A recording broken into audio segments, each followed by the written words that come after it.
नमस्कार दोस्तों, बहुत बहुत स्वागत है आप सभी दर्शकों का हमारे इस YouTube channel at educational academy 07 में। इसमें आज हम आपके साथ इस बात पर चर्चा करने जा रहे हैं कि STET की जो परीक्षा है उसके लिए फॉर्म भरने की तारीख विभाग ने बढ़ाया हुआ था और उसी संबंधित कुछ मुख्य जानकारी है। यदि आप भी STET के अभ्यर्थी हैं तो इस बात का ध्यान रखें कि यदि आपने रजिस्ट्रेशन करवा चुके हैं, यदि आपने अपना रजिस्ट्रेशन करवा चुके हैं तो वैसे स्टूडेंट जिन्होंने अपना आवेदन किया हुआ है तथा रजिस्ट्रेशन करवा लिया हुआ है तो उन्हें 10 तारीख तक फॉर्म भरने के लिए विभाग से यह अनुमति मिली है कि आप अपने फार्म को फिलअप करवा करके फाइनल सबमिट कर सकेंगे।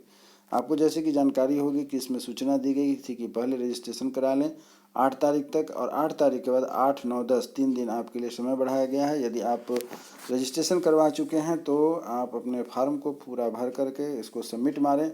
इसी को बात को लेकर के आज हमारे पास यह जो वीडियो बन रहा है इस पर आप लोग ध्यान दीजिएगा। स्टेट 2024 पहले चरण का डमी एडमिट कार्ड 12 तारीख को निर्गत होगा। ध्यान रखेंगे क्या कहा जा रहा है। STET 2024 पहले चरण का डमी एडमिट कार्ड 12 को जारी होगा। 17 जनवरी तक कर सकते हैं सुधार। 12 को डमी एडमिट कार्ड निकलने से आप उसे निश्चित देख लेंगे। कैसे उसमें क्या करना है उन सभी मुद्दों पर अभी हम लोग आगे चर्चा करने जा रहे हैं। और यह देखना है कि जो डमी एडमिट कार्ड निकलेगा उसमें कहीं आपका एरर है तो आप उसको सुधार कर लें और उसको सुधार करने के लिए 17 जनवरी तक का समय दिया गया है। आगे देखिए क्या कहा गया है कि बिहार विद्यालय परीक्षा समिति ने माध्यमिक शिक्षक पात्रता परीक्षा STET 2024 के आवेदन भरने से वंचित वैसे स्टूडेंट्स को एक मौका दिया है जो पहले से रजिस्ट्रेशन करवा चुके हुए हैं। पहले से रजिस्ट्रेशन करवा चुके स्टूडेंट्स जो अभी तक अपना आवेदन पत्र पूर्ण रूप से नहीं भरा है तथा परीक्षा शुल्क जमा नहीं किया है, वैसे आवेदक वेबसाइट bseb-state2024.com पर जा कर के 8 से 10 जनवरी तक अपना आवेदन और पूर्ण आवेदन पत्र पूर्ण कर सकते हैं तथा परीक्षा शुल्क जमा करा सकते हैं।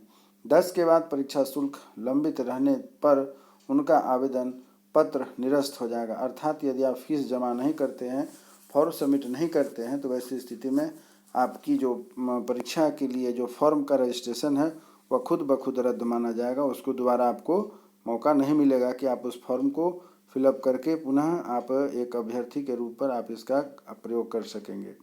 तो यह बात आप ध्यान दीजिए कि क्या कहा जा रहा है कि जब साइट पर जाएंगे तो 8 से लेकर के 10 जनवरी तक आवेदन पत्र पूर्ण कर सकते हैं तथा परीक्षा शुल्क जमा कर सकते हैं। 10 के बाद परीक्षा शुल्क लंबित रहने पर उनका आवेदन पत्र निरस्त कर दिया जाएगा।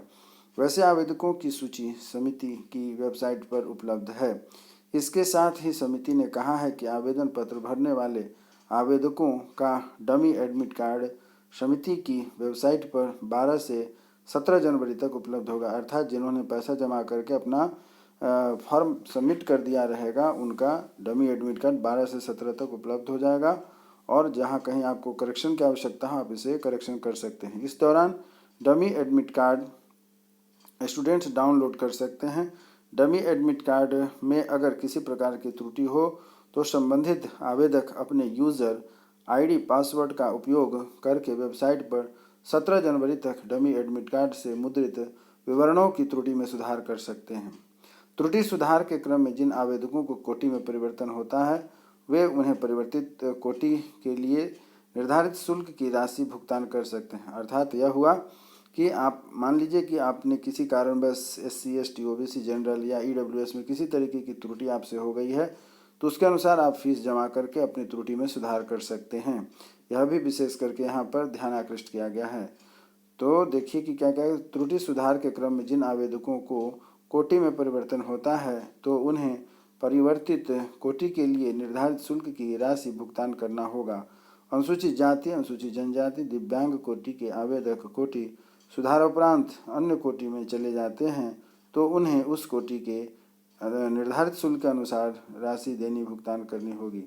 अतः राशि एक पेपर के लिए 200 रुपये, 2 पेपर के लिए 300 रुपये तथा ऑनलाइन से 17 जनवरी तक जमा करना होगा। ध्यान से सुनिएगा क्या कहा गया है। एक पेपर के लिए 200, 2 पेपर के लिए अर्थात आपको पता है कि आप जो है कि एक पेपर के लिए भर रहे हैं तो ऐसी स्थिति में 200 रुपये, और एक से ज़्यादा अर्थात 2 पेपर के लिए भर रहे हैं तो आपको 300 रुपये भुगतान करनी होगी, और यह भुगतान 17 जनवरी तक जमा कर देना है, अन्यथा सुधार का दावा आपका मान्य नहीं होगा।